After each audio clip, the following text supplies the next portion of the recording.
Miss হবে না আপনার পছন্দের টিভি শো। দেখুন জি5 অ্যাপে একদম ফ্রি। মারে ভালো হয়ে সুস্থ হয়ে আমাকে ফিরে আসতেই তো হবে তোর জন্য। ওমা আসছি মা। হ্যাঁ আমি এর আগে এর থেকে আরো অনেক ক্রিটিক্যাল পেশেন্টকে হ্যান্ডেল করেছি এবং তাদের ওপেন হার্ট সার্জারি করেছি। তারা নিশ্চিন্তে বাড়ি ফিরে গেছে সুস্থ হয়ে।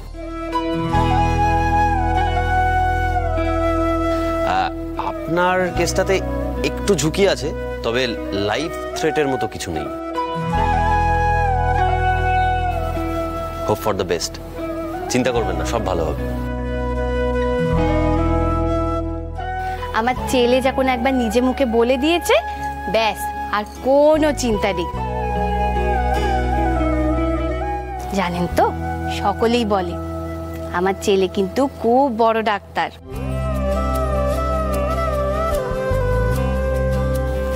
ওর মা হয়ে আমি নিজে দায়িত্ব নিয়ে বলছি, দেখবেন সুস্থ হয়ে আস্তে আস্তে আনন্দকে নিয়ে বাড়ি ফিরবেন। কেমন?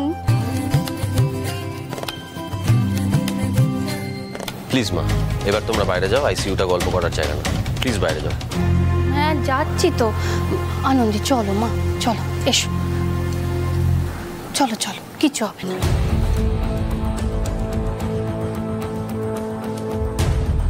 আরে চলুন চলুন চলুন চলুন চলুন চলুন। Madam madam madam madam madam রোদন স্কিম সম্পর্কে আপনি প্লিজ কিছু বলুন আমাদের। আনন্দী, আমি কি বলবো বলো তো? সেটাই বলো কাকিমা, যেটা তখন তুমি তোমার ছেলেকে বলছিলে, যেটা তুমি মন থেকে মানো।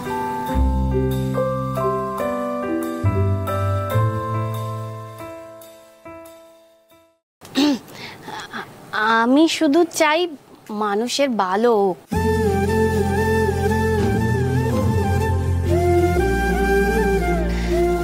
টাকার অভাবে যেন কারো চিকিৎসা বন্ধ না হয়ে যায়, ব্যাস এইটুকুই।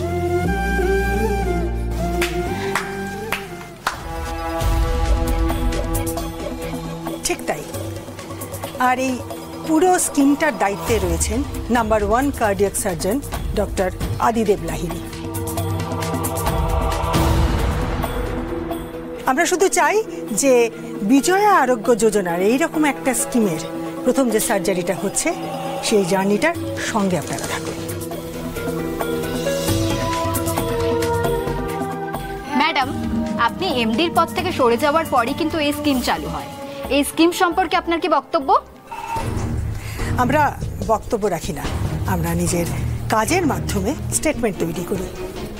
আমাদের অনুরোধ, ডক্টর আদিদেব লাহিড়ী এই অপারেশন থেকে শুরু করে সাকসেস অবধি পুরো জার্নিটা আপনারা কভার করুন। কারণ মেডিনেস্ট এইরকম একটা নতুন দিগন্ত খুলে দিচ্ছে গরিব দুঃখীদের চিকিৎসার জন্য। গোটা বিষয়টার সাক্ষী যেন পুরো শহর থাকে। কি বিজয়দি, তাই তো? হ্যাঁ তাই তো, আমিও তাই চাই। আপনারা তাকুন। হ্যাঁ শুনলাম তো সবই, কিন্তু ব্যাপারটা নিয়ে কেমন যেন খটকা লাগছে। যে নন্দিনী ম্যাডাম কাকিমাকে দু চোখে দেখতে পারেন না, সে আজ হঠাৎ টিভির লোকের সামনে কাকিমার সুখ্যাতি করছে। বাবা বাবা বাবা, একদম ভয় পাবে না বাবা। হ্যাঁ হ্যাঁ, দেখবে অপারেশন হয়ে গেলে তুমি একদম সুস্থ হয়ে যাবে। মারে তুই কি মনে করছিস আমি নিজের শরীর নিয়ে চিন্তা করছি? ভালো তো আমাকে হতে হবে রে মা, তোর জন্য।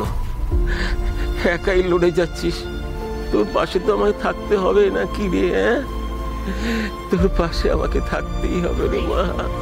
এই থামো বাবা, শুধু মেয়ের কথা ভাবলে হবে বাবা? আমি বুঝি তোমার ছেলে নয়? আমার কথা একটু ভাবো বাবা। দেখো দাদা বৌদি সেই দুপুর থেকে দাঁড়িয়ে আছে।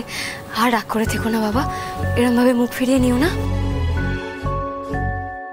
বাবা গো, ও বাবা, তুমি তো টিচারে চেপে ড্যাং ড্যাং করতে করতে চলে যাচ্ছ বাবা গো। বাবা যদি একটা ভালো মন্দ কিছু হয়ে যায় বাবা, আমি তো একবারে বেঁচে যাবো বাবা। বাবা গো। এই দাদা, তোকে এখন এসব কথাবার্তা বলতে হচ্ছে? ট্রিটমেন্টের ব্যাপার, ট্রিটমেন্ট করতে গিয়ে যদি একটা ভালো মন্দ কিছু হয়ে যায় তখন তখন কি হবে? ও বাবা, বাবা গো, ভালো মন্দ কিছু একটা হয়ে যাওয়ার আগে বাবা বলছি একটু পিঠে মাটিটা আমার নামে একটু লিখে দাও না বাবা। দাও না, এই যে বাবা, বাবা গো, এই দাও। হ্যাঁ বাবা, একটু একটু সই করে দাও বাবা, একবার রেডি করে এনেছি বাবা। দাদা, তুই মানুষ? তুই কি রে? একটা মানুষ সে ওটিতে যাচ্ছে আর তুই এখন বাড়ির জায়গা নিবি বলে, তুই বাড়ির কাগজপত্র নিয়ে এসেছিস সই করাবে বলে? তোর কি মাথা খারাপ হয়ে গেছে? ওরে মানুষটার অপারেশন হবে কিছুক্ষণ পর। অনুমা ডাক্তারকে বলিস যে আমি সুস্থ হওয়ার পর যেন তোর কাছে আমাকে ফিরিয়ে দেয়। স্যার স্যার, এই স্কিমে ফার্স্ট ওটি করছেন আপনি, আপনার ফিলিংসটা যদি একটু বলেন। লিসেন, পেশেন্ট যে স্কিমেই থাকুক না কেন, তাকে সুস্থ করে স্বাভাবিক জীবনে ফিরিয়ে দেওয়ার দায়িত্ব ডাক্তাররা সব অবস্থাতেই নেয়। Excuse me. ও মা, নিজের পায়ের তলার মাটিটা শক্ত কর, এটাই তোর একমাত্র বাঁচার রাস্তা রে মা। তুমি এখন কথা বলো না বাবা, তুমি প্লিজ আর কথা বলো না। দিবা, আমি তোকে একদিন এরকম একটা বড় হাসপাতালে কাজ করতে দেখতে চাই।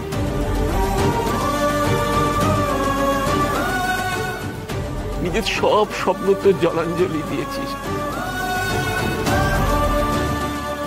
আর নয় অনুমা, আর নয়। এবার তুই নিজের জন্য বাঁচ, নিজের স্বপ্নের জন্য বাঁচ মা।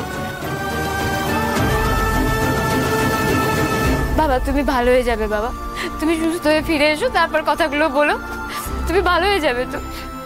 মারে, ভালো হয়ে সুস্থ হয়ে আমাকে ফিরে আসতেই তো হবে তোর জন্য। ও মা, আসছি মা। হ্যাঁ,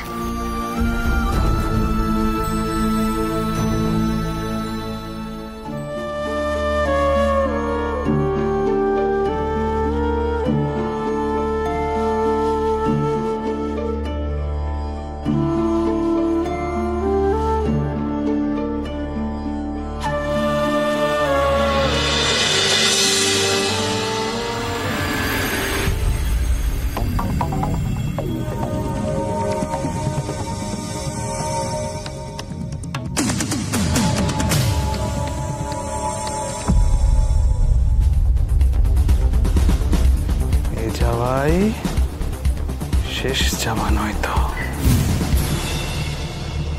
জি5 ডাউনলোড করুন আর সব এপিসোড দেখুন একদম ফ্রি।